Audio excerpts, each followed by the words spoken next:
السلام عليكم خوتي خواتاتي، نتمنى تكونوا بخير وعلى خير. المهم هاد لا فيديو انا درتها باش نجاوب هذيك السيده اللي عند بالها واش هي صحفيه ومذيعه، الباترونه اللي سميتها سميره الداودي، بخصوص الحلقه اللي جابت فيها هذيك السيده ميمي ستار وداليدا الراقصه ولا ما عرفتش اشنو. والباترونه يا سميره الداودي، واش جايبه السيده وكتسبي فيها وكتعايري فيها وتقولي لها انتي عاهره وانتي يا مجرمه وانتي يا هادي وانتي يا ديك.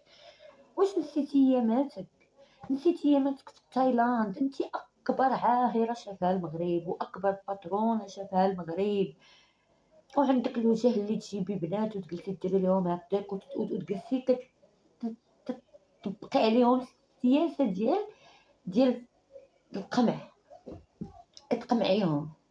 عرفتي علاش كتقمعيهم؟ حيت انتي ملي كنتي في تايلاند كنتي مقموعه، وباش تقولي للسيده انتي حملتي وانتي درتي جريمه وانتي ما عرفت شنو، هرب عليك الراجل.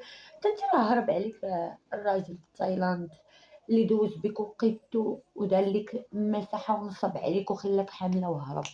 ولا نسيتي الباترونه سميره الداودي؟ نسيتي الراجل اللي تزوجتيه والله اعلم واش تزوجتيه حيت ما كتذكريش بين الازواج ديالك، عاش معاك في الحرام وفسدتي معاه ودرتيهم معاه 10 وحملتي منه وسلت عليك وصيفطتي ليه الاوديو راه طاح في اليوتيوب وكلشي الشعب تصنت ليه.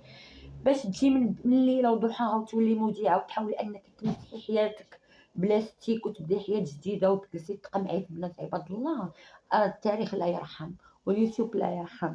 فيديوهات كاملين كاينين في اليوتيوب يا الباترونه الكبيره. حنا كنطالبوا مدير شوف التيفي، كنطالبوك حنا انك تطرد هاد السخيفه اللي ما عندها، كنطالبوا منك انك تطردها من شوف التيفي لانها ما عندها حتى علاقه لا بالصحافه ولا بالتقديم ولا بوالو.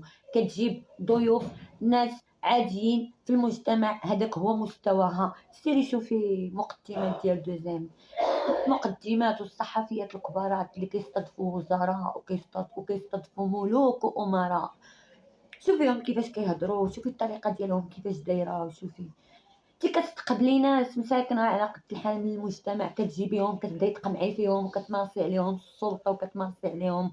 وكون هي كنتي بصح نيت شي وحده اللي ناخذ منها الموعظه. ما خليتي ما درتي في تايلاند وما خليتي اكبر عايره شافها المغرب. شتي انت يا سميره الداودي اكبر عاهره شافها المغرب. المهم الميساج راه وصل. قبل ما تشوفي عباد الله وتقمعي عباد الله وديري لينا فيها المستشرفه العذراء، راه الاوديو ديالك مسرب في اليوتيوب. ما كنتي كطلبي وتسعي في الخليجي وتقولي ليها انا حامله كلشي غتبان ليا، راه حامل راني ما قادراش نهضر. ياك ما نسيتي الاوديو راه كاع المغرب سمعوه حبيباتي.